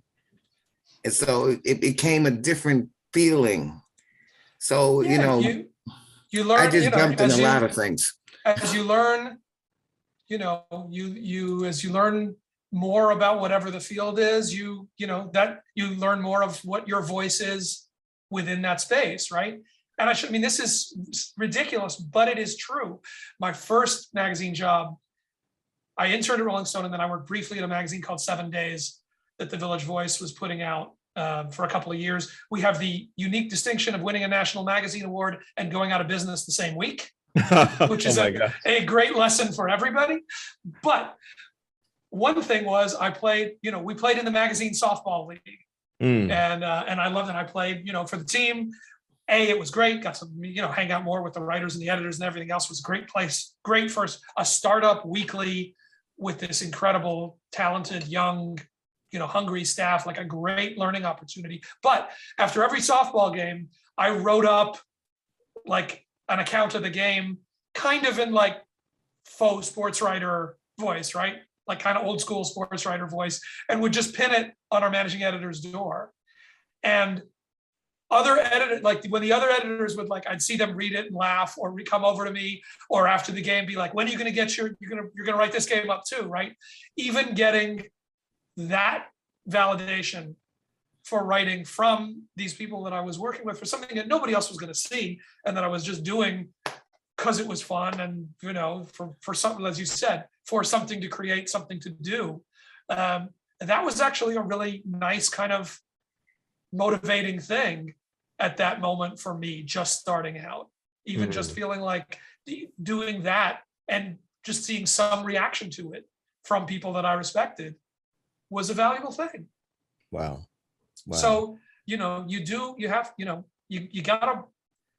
want to do it bad enough that you're gonna do it, no matter what, right? You're gonna work the one job so that you can write. I was fact checking at Rolling Stone, which was great because I was there and I was learning all that. But then I was writing at night for, the Brooklyn Phoenix community paper or wherever it was, just to be writing stuff, just to then be able to put that in front of my friends at Rolling Stone to say, I'm not just talking a good game. I'm doing this the rest of the time. And would you look at it and tell me what you think? And, that's right. Help me, just with your editor's eyes on something that I was doing on my time. Will you look at that? So, it's especially at that phase, you just got to find where is there the chance to do this somehow, some way. That's right. And if someone wouldn't mind, and Alan wrote an amazing piece for the New York Times in February of this year about the Philly soul sound, Gamble and Huff. If y'all could put the link in the chat, I would really appreciate it. I think it's one of his finest pieces that I've ever read. And I've read a lot of Alan's pieces. Please check that piece out. Jim. Thank you. That was an honor, man.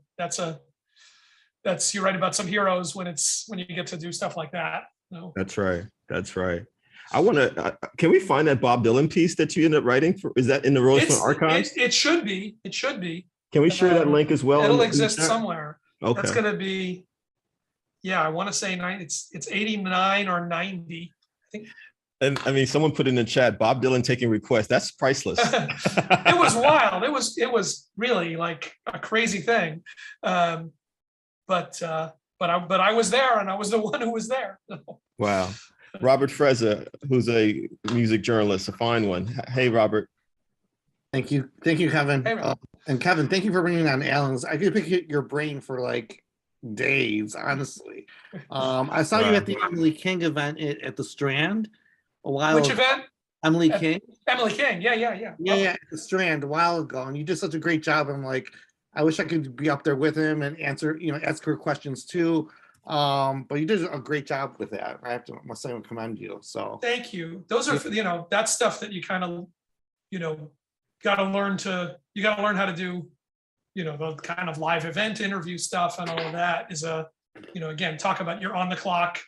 You can't, that's a certain focus. Emily King, for people who don't know, really talented, lovely, young, sort of acoustic R&B singer. And we've actually known each other for a long time. So that was kind of easy because we were friends when she was just starting out. But I actually really like doing those because people can watch and, react in real time. So yeah.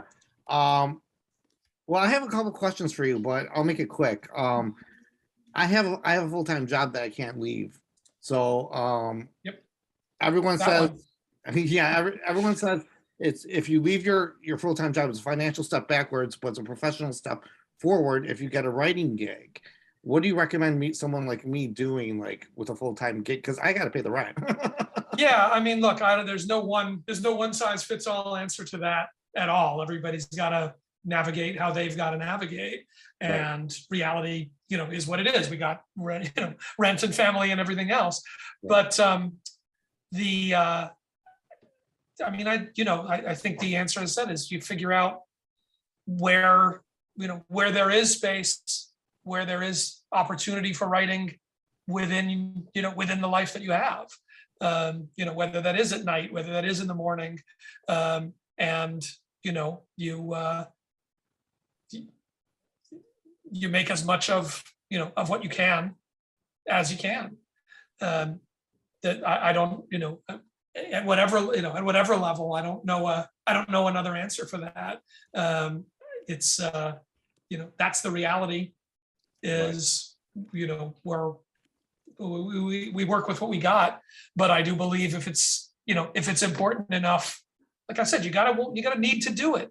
If you can't, if you don't need to do it, then it's going to drift away, and that's fine. You have the life that you have, and maybe it's a better one without this making you crazy. That could be true too. But if it's a thing that you need to, that you need to get out, then you look for the chance to do that. Right. Cool. I mean, I have the persistence, but I just don't have the patience anymore. Yeah, fair enough. It's endlessly. For me at this point, right, the writing is, certainly the journalism piece of it, I don't make my living doing that. It's few and far between, right? There's not a lot of outlets. There's not a lot of opportunity. It's almost just for, the fun and the need to do it, to keep a hand in that world. I've got a radio show every day. I've been lucky enough to consistently be writing books. Why do I need to do another newspaper story or magazine story? But there's part of me that's like, yeah, but you gotta still sometimes find a way to do a newspaper story or magazine story. Right. You love it, Alan. Is that right? This is your love. I can't. That's always going to be the first. That's always going to be the thing that it's always going to be the way that I think of myself. I am not going to define myself in my own head, no matter how long I do this, as radio host. I'm always going to define myself as music journalist. And that's not one is better than the other, and they're both great, but that's what formed and shaped me. So, that's always going to be where, for my identity, what I'm going to think of. Thank you. Thank you, Robert. Alan, we got one of our homies from back in the day here, Carla Look at Radford. that. I see her in the corner. Hey, love. Oh, Alan. Hi. Been a minute. Oh, it's been a minute, but you look great. You sound great. You're doing great. So good to see you. So wonderful seeing you too. I don't usually speak in Kevin's workshops. This is my first time. I'm honored. Speaking. I'm flattered. I'm honored. Because it's you, my friend. The three of us work together at Vibe, y'all, just so y'all know. Yeah. We all literally grew up It's- together. All of this. And that is pushing, 30 years ago. Yeah. Yeah. We were kids. Real. Yeah. Yeah. I mean, it was, I didn't even know that you became editor-in-chief of Vibe when you were 27 years old. Like Yeah. it never even No, we didn't, it was us. It was just, It was just us. Yeah. It was just us in our 20s doing it, pushing through, learning as we went along. That's what we did. Every day. Here I am in a writer's workshop, and I'm an event producer. I do events. So now I am, writing. I am a writer. It just still feels jiggly for me to say that because I'm, it gives me just so many different feels. But I just wanted to say, I salute you. I love you. I love Kevin. Listen, this is love like, you both. this is like, and we're all still out here, and we're all I feel like we're in a room by ourselves. still doing this, right? We're all still, whatever piece of it. I mean, when you think about how much talent, and again, how much young, raw, like all of us, your getting that stuff done. son, my kids are the age right. that we were when we were together, starting it's at absolutely, 5. it's absolutely right. And we were having to figure out, all of that stuff on our own. Yes. But I am, but look, how proud to look at, again, how everybody is still, they weren't in that halfway. They're still there decades later. Yes. Yeah. Still, doing this work. And that's, it's a tribute to all of us, to each of us, and to everybody that was around us. But also we can be proud of, obviously, what we did and we built then stayed with people where they could carry it on. Exactly. Yeah. Exactly. So I don't have a question. I just have love and admiration for Kevin for doing what he does for so many people for so long and doesn't get any money. It's not even about money. It's just about. Can I borrow $5, Carla? You're not giving me $5. No, I'm joking.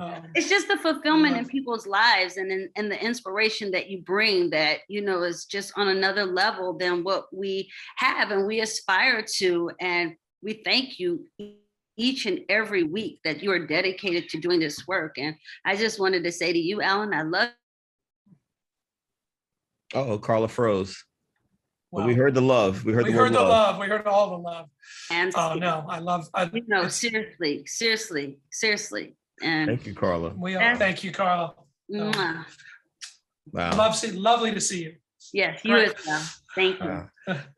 Alan, to Carla's point and your point as well, and to everyone out there, to Robert Freds and the folks who've asked questions, this is indeed a marathon. Think about, and again, folks like Alan and I, we were fortunate to get into it very young. We were babies, literally, when you think about it, Alan. We were babies, but it doesn't matter if you're 30, 40, 50, 60, 70. We have people in this writers workshop, Alan, that are multiple generations. It's just, I think the thing that keeps coming back to you, your words, is just, you got to be persistent. You got to be willing to shape shift. You have to do the work. You got to be willing to do the work and figure out how to do it no matter what else is happening in your life. Yeah. And what your lane, your slot, and all of that is. The not just some vague sense of, I want to write or I want to be, it's what's and yeah, I mean, there is not you probably heard me at some point give this talk to somebody, but when we have, we had interns to deal with, we know that interns have to do stupid work. Like it's not news that nobody wants to be stapling or Xeroxing or, whatever dumb thing. But if I can't trust you to staple right, why am I going to trust you to go report a story?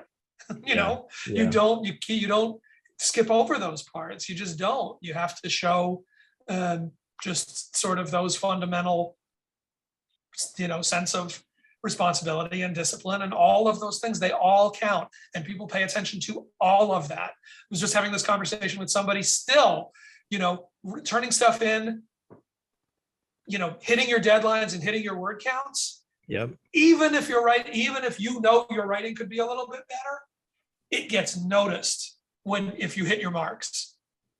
That's right. To you, it may be like, oh, I'm not ready. Yeah, it ain't about ready. It's about 11:30 Saturday night, the show goes on the air. That's right. And if there is somebody that, you trust, you can turn to and trust they're going to deliver, they're going to get the job done, it's going to be good enough, and we'll see how we can get them better. That's going to go farther than, it'll be the greatest piece I could ever write, but it'll be a week late and twice too long. Nobody wants to hear that. No, be excellent. Alan Light is saying, I believe, be excellent no matter what you're doing, no matter what level it's at, be excellent. Lolita, I see your hand. Okay. My question for you, thank you, Mr. Light, for being here. My question for you was, once you get that big interview, you get the Bob Dylan interview, you get the Prince interview, do you ever worry like who's going to be the next person that you're going to interview, or what's the next great piece you're going to be able to write? Do you ever worry about that at all? Sure. I mean, I don't know if worry is the right word, but it's constantly in your head, right? There's never, doing this work, it's never like, okay, now I'm done. Like, done means then what's the next thing that I'm going to do? And, right now when I'm in between books at the moment, I'm looking for the next book project, thinking about the next book project, or the next documentary project, there's so much happening around the music documentary world that I feel like I would love to be more active right there right now. But I have the luxury of, I have a day job. It doesn't matter if this happens, today or tomorrow for me, but every single day, there's part of the day where I'm thinking about,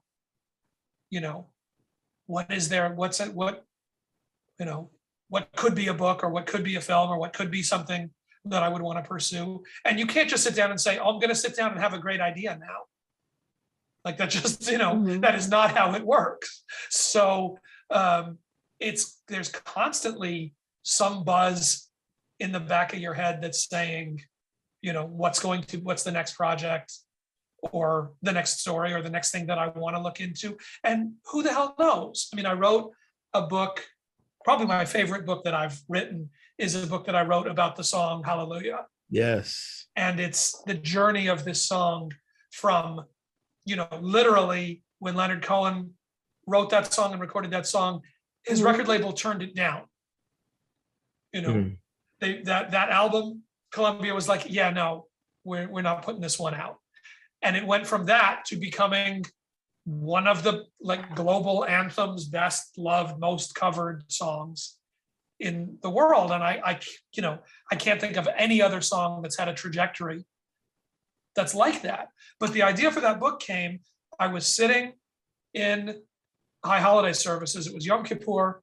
I was sitting in high holiday services. The choir came out and sang Hallelujah. And it was clear that everybody in the room knew the song. People are weeping, and it's a whole, and I go to these massive, for high holiday services, there's a gay and lesbian congregation in the city that does these open services at the Jacob Javits Center, and there's thousands of people there, and it's really moving, powerful. A thing I actually recommend to anybody and everybody, regardless of what your religious background is. But they come out and the place just kind of explodes when they sing this song. And in my brain, I'm like, how did we get to this? Like, how did this song become, at the holiest day of the year, at the biggest moment, here's this, pop song that we turn to, and that's like the most intense moment in the room. And then thinking, well, this was the year like K.D. Lang had just sung it at the Winter Olympics. And Justin Timberlake had just done it at the telethon for the Haiti earthquake. And I'm just thinking like, okay, there's all these things, and kind of pulling that thread and teasing that out. So like, well, maybe that is a book. Like, maybe there's a longer story in the evolution of, and I didn't know, like, I only knew what I knew at the point. I had to start, writing the book proposal was kind of talking myself into, is this a book or not? but found this remarkable, beautiful story in the way that this song had over time gained momentum and had all these different versions, which gave it all this kind of different mutability where it could fit into different contexts and people did different things with it. And, it was, again, it's my favorite project because it surprised me the most. All the way along telling the story, I would find like some other version that had some other story, or, I would talk to all kind of people, just talking to regular people about how it figured. We played it at my uncle's funeral. We played it when my baby was born, or it was the first dance at our wedding, and getting that sense of what the ways that music and the ways that a song can become so, entwined in people's lives in these unpredictable ways. It was a great journey for me working on that book. But that came to me in a moment of like, oh, here's an interesting thing I noticed. Wow. Shauna, you want to ask your question of Alan? We'll let this be the last. You have a series of questions. Last question. My multitude of questions. Cool. Hi, Alan. How Hi, are Shauna. you? And I think Good. Shauna lives where you went to college. Is that right? Are you the I'm same? in Bridgeport. You're in Bridgeport. I'm in Bridgeport, Okay. but New Yeah. Haven is New Haven's about 20 minutes away Yeah. from me. So That's when place is the place of legends. I've got my feet stepped Yes. When you get to Bridgeport, for me, it's like now you're getting close to New Haven. You'll be back soon. So yeah, yes. Yeah, Bridgeport tries to get real. So, So I'm just gonna read my questions because I was Okay. thinking as I was typing them.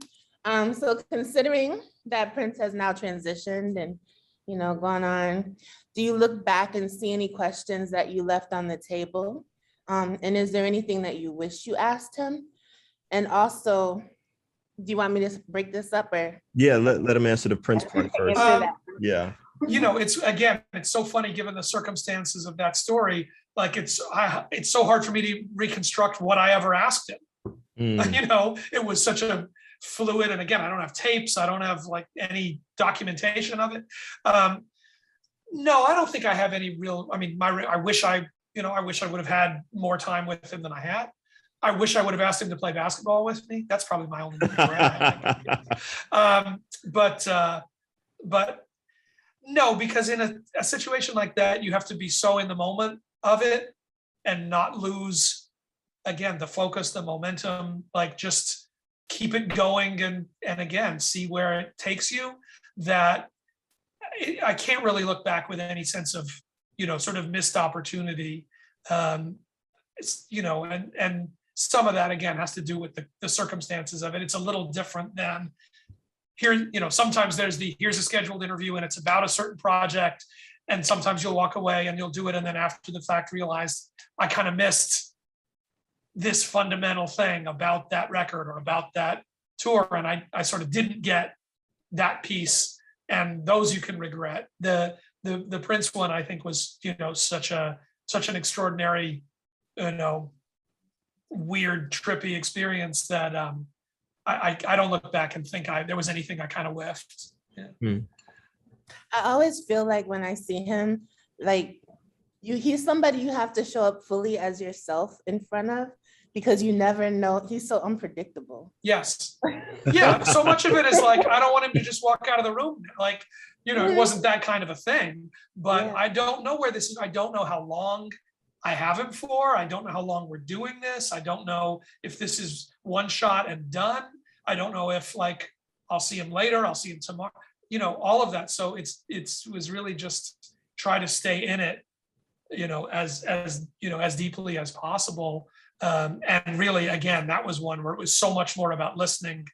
Like, what does he want to talk about? What is he gonna, where does he want to open up, rather than me trying to force that or push that. Complete sense. My other questions are there any, or what kind of questions might you back away from asking an artist?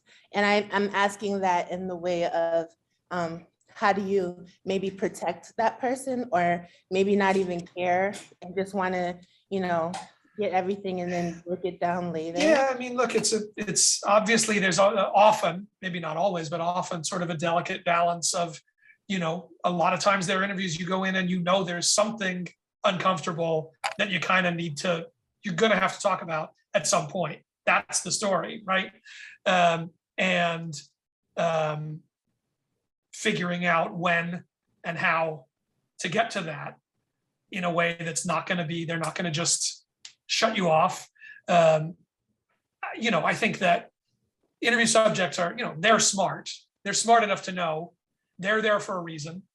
Usually they're there because there's something they're working on, something they're promoting, something that they're trying to get attention to. That's why they're talking to press right now. And they know if there's something that's like, maybe they don't want to talk about, but they sort of expect at some point we're going to have to get around to that. So I think that's a thing that you kind of learn, you work your way up to, or you listen for an opening where they kind of start to go towards something, toward whatever that thing is. And you say, okay, yeah, well, what about that? Let's talk about that. So I think you learn to sort of move with a certain delicacy around stuff like that. I want to hear Kevin's answer to that question. It's funny because you're here, Alan. I should tell you all too, probably the most famous cover story I did on Tupac. Alan was the editor-in-chief, was when we did the prison interview. And boy, did we not know, if I remember correctly, what we were getting ourselves into, Alan. Because Tupac just talked from prison. And we had to figure out how to put this together. And it was deep and complex. And him with a lot of accusations and a lot of accusations. A lot of the stories that have come to be the mythic stories started with that interview. And it's not like, Kevin, you went in there saying, okay, I got to get ready because he's going to start talking about all this stuff with Buffy. Like that was just. We had no idea. We had no idea. So it's hard. I mean, we just knew he wanted to talk. He was giving us an exclusive. And and now, I mean, you've said Beyonce, Johnny Cash, Bob Dylan, Prince. I mean, and I've interviewed a lot of famous people. The thing that I admire about Alan as a journalist, and one of our best music journalists ever, in my opinion, is that you come in there with integrity. You don't come in there with your own personal agenda. You realize that, your job is to tell a story, but you do have to ask certain questions. You can't just, like I had to ask Tupac, okay, what happened when you got shot the first time? Can you take us through it? And you all know how it came out. So I think, Shauna, we only have a couple minutes left. We're going to shut down. For y'all who's still there, please hold on for a second. But I just wanted to, Shauna did ask a question I think is important because you've been in the game long enough. How do you feel about bloggers versus journalists? I think, is that the question, Shauna? Did I get it right? Yeah, you talk about bloggers and a lot of it is opinion based and a lot of facts too, but a lot of it is opinion based. And you think about journalism where you're technically not supposed to impose your opinion. And sometimes the lines get blurred, or are they blurred, or, what is your opinion on the difference? I mean, I don't know that I think of them that way. I mean, I think there's a chance to do good writing in whatever format whatever it is. I don't, think in any sort of fundamental way that like blogging or whatever that is, people doing, their own writing is useless or is less than or anything like that. I think you can still, you can still do good work and you can still, show a lot when you're writing that way. Obviously it's tough because stuff that is, works within a journalist, more of a traditional journalism format or structure, you look at it with different eyes. It's gone through an editing process. That somebody has, an editor has given that assignment to this writer. There's a certain, for better or worse, there's a certain sort of credibility, the certain sort of experience that's, that you presume when somebody is published within a more conventional journalistic outlet. That does not necessarily mean that's better writing than what somebody is doing when they're blogging, but it's not, it's as Kiki just put in the chat, there's no fact checking, there's no editing, but, at the same time, it shows somebody who's writing because they need to and want to write. And, it's, again, it's opportunity. It's opportunity to, to show certain things. The tricky part is just getting seen or getting noticed, in a sea of sort of unmediated blogging and just all the stuff that's out there, how's somebody going to find that, or how is it going to, get in front of the right people to notice the work that you're doing? But there is the chance to do that. It's not impossible. It is writing, and it still is different. What I said at the beginning, even if it's just your own self writing and posting it, once it's posted and other people can see it, you read it differently. You learn about your own writing that way. You see things that work and don't work when there's just that sense of like, oh, it's out of my hands and somebody else might see it. Oh, I didn't realize, I kind of didn't, that's not how I wanted to say that. Or now, I'm reading it through a different screen. You pick up on things in a different way. So I don't discount that work. It's just, it obviously comes with different challenges in terms of being out in the universe. Jerry just posted where I want to end this, Alan. You talked about the tools of a writer toolbox. One, read, take it all in, check out technique, be open to learning new things, learn how to interview better, work with editors and make it better. Storytellers, be open to shape shifting, be open to telling stories differently than we did in the past, try to navigate a shifting media landscape. You, Mr. Alan Light, said all of that tonight. And I thank you. I thank you. And I want to encourage folks, please, Alan's on the radio every day, Sirius XM volume channel 107. We put it in 106, chat. 106. Oh, it's 106. I'm sorry. That's a typo. 106. Pardon me. Every day, Monday through Fridays, 4 p.m. to 7 p.m. East Coast time. Two of his books are The Holy or the Broken, Leonard Cohen, Jeff Buckley, and the Unlikely Ascent of Hallelujah, and a book about Prince as well, where he recommends Let's Go Crazy, Prince and the Making of Purple Rain. You can check out the Elvis documentary he's talking about, The Searcher. It was originally on HBO where I saw it. It's an excellent documentary, but it's also on Netflix now. And the next year, there'll actually be a documentary about the song Hallelujah coming. You don't know where it's going to be yet, Alan, by any chance? Sony Pictures acquired it. It will be in theaters. It will be in theaters. Hopefully, we're still sorting out dates. I'm spring into summer, somewhere in there, but it is sold and done and will be out in the world. It is not I was a consulting producer. I helped. I worked on it. I let the directors do their work. It's different than my book. I'm really proud of it. They did a great job.